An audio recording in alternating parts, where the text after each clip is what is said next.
Smart speakers, notably the Amazon Echo, have been around for a pretty good while now, I'd say. My family has actually had one of those for a few years now. In 2016, Google released their competitor, the Google Home. But both devices still had two common issues. One, their price, and two, their functionality. Smart speakers were still fairly expensive. I mean, this one was $180. And they still couldn't do all that much, unless you were willing to invest a bunch more money in a set of smart lights or whatever. Now, yes, I know Amazon had the cheaper Echo Dot, but I was personally never impressed with the Echo functionality anyways to convince me to get one, and my family didn't see the need to get more than one Echo device. I mean, the only thing our Echo was used for was one, setting timers while my mom was baking, and two, playing music while my mom was baking. But then, a few things happened, and as a result, I bring to you the quest for the ultimate smart assistant.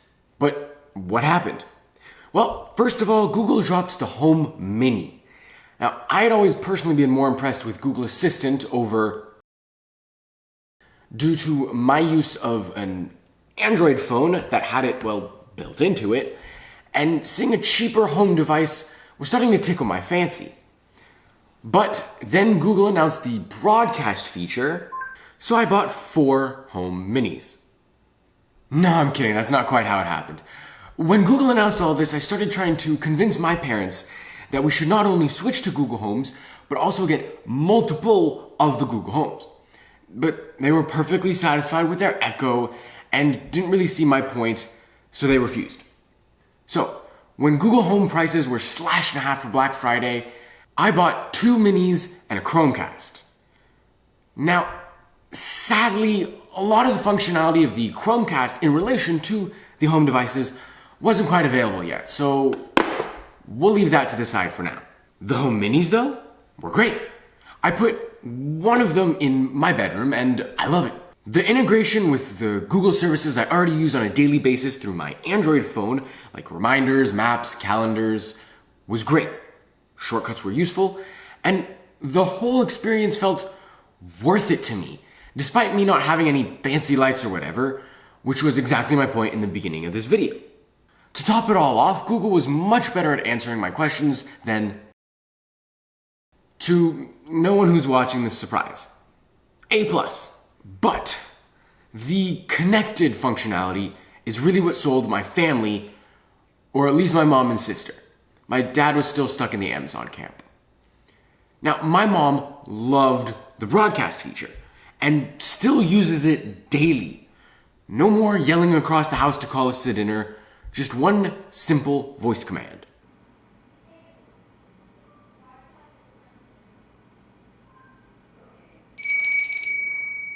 It's dinner time. My mom also stumbled upon some other features as well and thought they were great.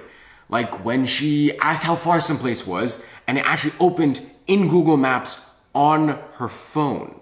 And I should note, she has an iPhone, so these features are not exclusive to the Better OS. And another feature Google has is that it can recognize and differentiate between different people's voices. Hey Google, who am I? You told me your name was Pierre. I could never forget that.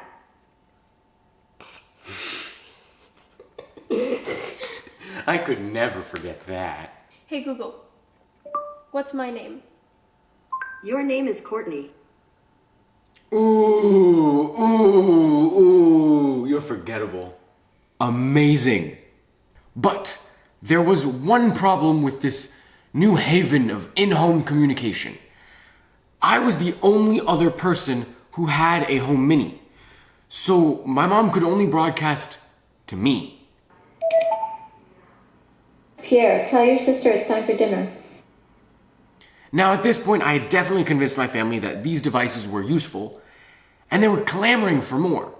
So, Merry Christmas, Mom and Sister. I got 2 more devices, one for my sister's room and one for my mom's. Perfect. Now the whole family can benefit from being connected through Google. Not so fast. My dad is still of the belief that that the Echo is better and he is going to prove it. So he gets 2 Echo Dots, one for his office and one for my mom's. Now, when I first saw them, I thought it would be super easy for me to show that his attempts were futile, especially since my mom was in love with the broadcast feature. Then I got a little shock.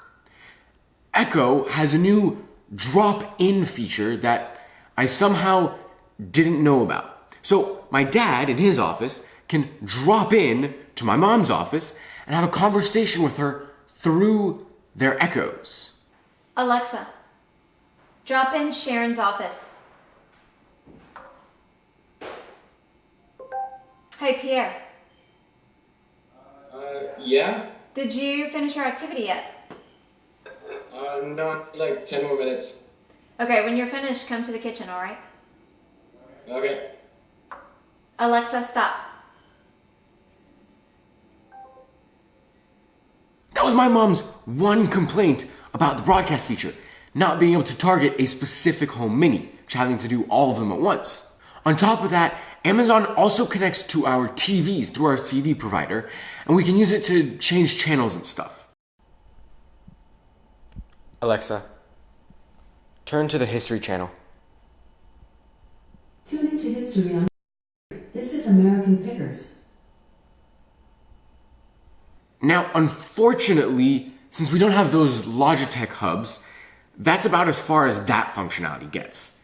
If we had those hubs, both smart speakers could fully control the TV, including on-off functionality, but for now it's just channel control, and just through the Echo, so point for Amazon then, I guess. But the Echoes can't differentiate between voices, and we're all mom to it. Also, now's probably a good time to mention that our family has an Amazon Music subscription, so Echo wins in the music department. But that's just an arbitrary service thing, and if we had, say, Spotify like my sister, then it would be a tie, to be honest. Okay, so now Amazon does half of what we need, and Google does the other half. At this point, I had to put my review on hold and do some more investigating. More cool videos like this one, including a review of this here Google Home Mini, coming soon-ish, I hope. Hopefully before CES. So make sure you subscribe so you don't miss when that comes out. And so you don't miss our coverage of CES. Okay, so Amazon has their drop-in feature, but that can only target a specific other device, and you have to end the call when you're done, so that's more of a call feature. Google has broadcast, but that one has to talk to all of the other devices at the same time, and it's a one message thing, so it's, as the name suggests, a broadcast device. There are 2 different uses here. As for personal use, my parents found it more useful to control the TV channels, or their Amazon shopping list, or their Amazon Music, while my sister and I found it more useful to use Spotify or Google services like I mentioned before. My sister even got a smart switch thingy and can control her vanity mirror with it. Hey Google, turn on the mirror. Sure, turning on the mirror. So, at least for our family, both have different features that we all use split right down the middle. Okay, maybe TV dongles like the Chromecast can break the tie. Let's bring that back in. Now, I should also mention we got a Fire TV stick back in September as a smart media hub device so that we could watch the new Star Trek Discovery series on our fancy projector in our media room. Yes, we bought a smart TV hub for the sole purpose of watching Star Trek, and no, I am not ashamed of it. But back to the review. This one is still not easy. The Chromecast is very well suited in our living room, right over there. It's very easy to connect a phone to it to watch, say, YouTube videos or to catch up on more Star Trek Discovery. And to Google's credit, more features did come in eventually, like being able to show the weather forecast on the TV. Show me the weather. Right now in Louisville, it's 75 and cloudy. Today, there will be thunderstorms with a forecasted high of 75 and a low of 67. Neat. I would definitely consider this to be more of a casual for convenience piece. So, as I said, perfect for a living room. Now, Fire TV Stick, on the other hand, is perfect up in our media room for the exact reason we bought it, a media hub. It can't connect to a phone or even be controlled by the other Echo devices, despite having Alexa built in, strangely enough. It's great instead for watching movies through Amazon Prime Video or TV shows through third-party apps like CBS All Access, the only home for Star Trek Discovery. The fact that it doesn't need a connected phone to watch helps with things like image quality, since it doesn't have to stream through other devices, and it's just more convenient to use a good old-fashioned remote sometimes. If by sometimes you mean when you want to just lay down for a bit and watch stuff. The phone is still more convenient for casually connecting, which is what I already said, bringing us full circle. Great. So the entire ecosystems are a tie. Now how am I supposed to declare a winner? An ultimate smart speaker. Maybe I should look at the HomePod. Oh, who am I kidding? Just watch Snazzy Lab's video to understand why SiriPod is useless for all but the most dedicated hardcore Apple users, of which I certainly am not. I mean, my only Apple device I use ever is my old iPad, and just as a teleprompter, so moving on. I guess for my family, it's gonna stay a tie for the time being. And when it comes to you, it really just depends on which ecosystem is most compatible with what you do on a daily basis. And compatible, I mean in terms of services provided by either one. Both are about equally compatible with other smart home appliances like lights or thermostats, so that kind of compatibility is not the argument here. I think I've actually come up with an idea for what kind of people each system is best suited for, at least through my observations.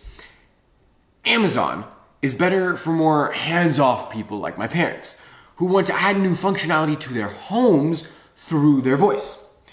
Google, on the other hand, is better for more smartphone-obsessed individuals who prefer having a convenient voice assistant as an extension of their phone's uses and convenience. Amazon is an extension of the home, and Google is an extension of the phone.